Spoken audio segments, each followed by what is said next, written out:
This is the Indo-European language family. It stretches from the north of India all the way to Western Europe. Almost half of the global population speaks an Indo-European language, and that includes you and me. English is a Indo-European language, specifically part of the Germanic branch of the family, along with languages like German, Dutch, and Swedish. In the early 5th century, the Romans, who had ruled over England for over 400 years, withdrew their hold over the island. Filling this vacuum, a number of Germanic tribes from Denmark in the north of Germany ventured onto the island and slowly replaced the Celtic and Romano-British cultures that had been dominant in the area. Celtic speakers became concentrated in Wales, Scotland, and Cornwall, while the area we now know as England became culturally Germanic. The Germanic peoples in Britain, while from a number of separate tribes, eventually developed a common cultural identity as Anglo-Saxons. And with these Anglo-Saxons, our story truly begins. The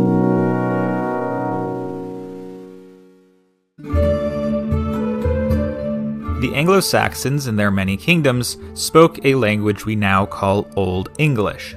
Old English really sounds nothing like our modern language and is largely incomprehensible to us modern speakers. Here's an example of the language from the epic poem Beowulf.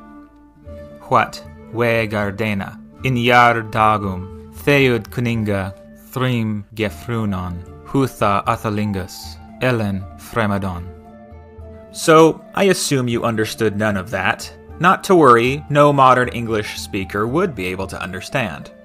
It's so old and English has evolved so much that it may as well be a foreign language. While not understandable today, half of our most commonly used words come from this Anglo-Saxon tongue. Words like water, child, ear, talk, and the. Basically, most short, simple words come from this Old English language. Now, Old English was not a static language, no languages ever are, but most of the major changes to the English language through its history came not from within, but from without.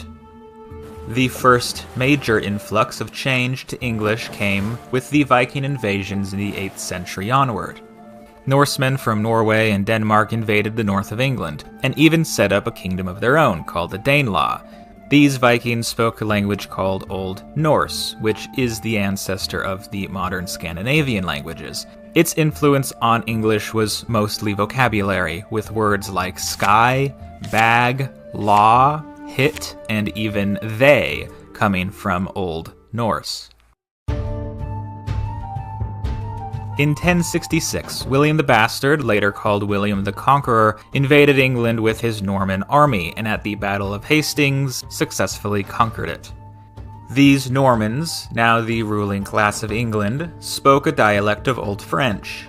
This Norman French came to be the language of the royal court, while Old English continued to be the language of the peasantry.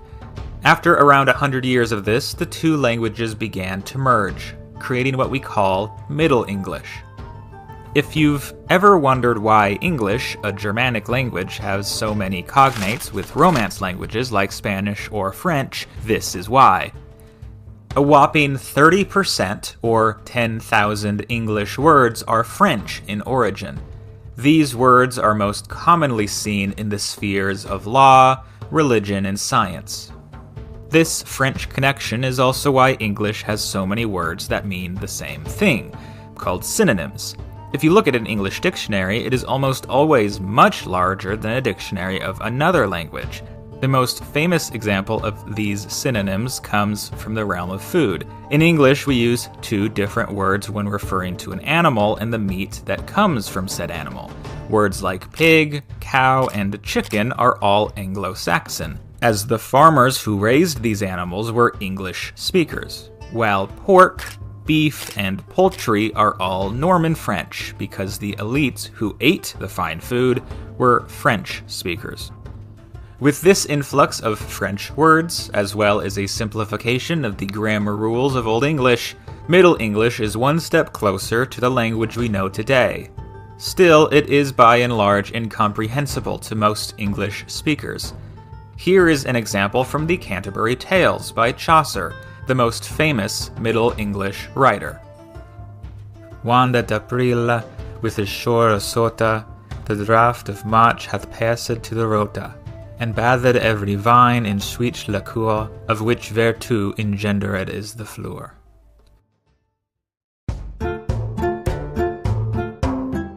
In the 15th century, a phenomenon known as the Great Vowel Shift started occurring, which propelled English into its early modern version. This vowel shift affected almost all English pronunciation in quite dramatic ways. We won't get too into the specifics, because I don't want to get into complicated linguistics, but basically English long vowels like oo started becoming shorter diphthongs like o. A diphthong, by the way, is basically a sound made of two vowels. Also, there were many consonants that became unpronounced, which we now call silent letters. A good example of this change is in the word knife. In Middle English, it was pronounced knief, but after the vowel shift, the K became silent and the E turned to the diphthong I. As you can see, while the pronunciation of the word has changed, the spelling has not. This is one of the major reasons why English spelling is so notoriously difficult. So, with this change over around 200 years, the English language landed in a place most of us will recognize. A good example of what we call early modern English is the work of Shakespeare. Two households, both alike in dignity, in fair Verona where we lay our scene. From ancient grudge break to new mutiny, where civil blood makes civil hands unclean. That was a small part of the prologue from Romeo and Juliet. It is understandable, but the word choice is quite different from how modern English speakers speak, making it sometimes difficult to comprehend entirely.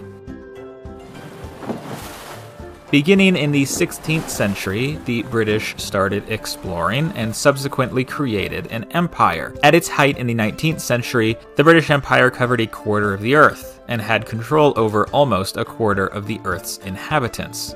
This spread of English, as well as the later Industrial Revolution, transformed English even farther, mostly in the realm of vocabulary.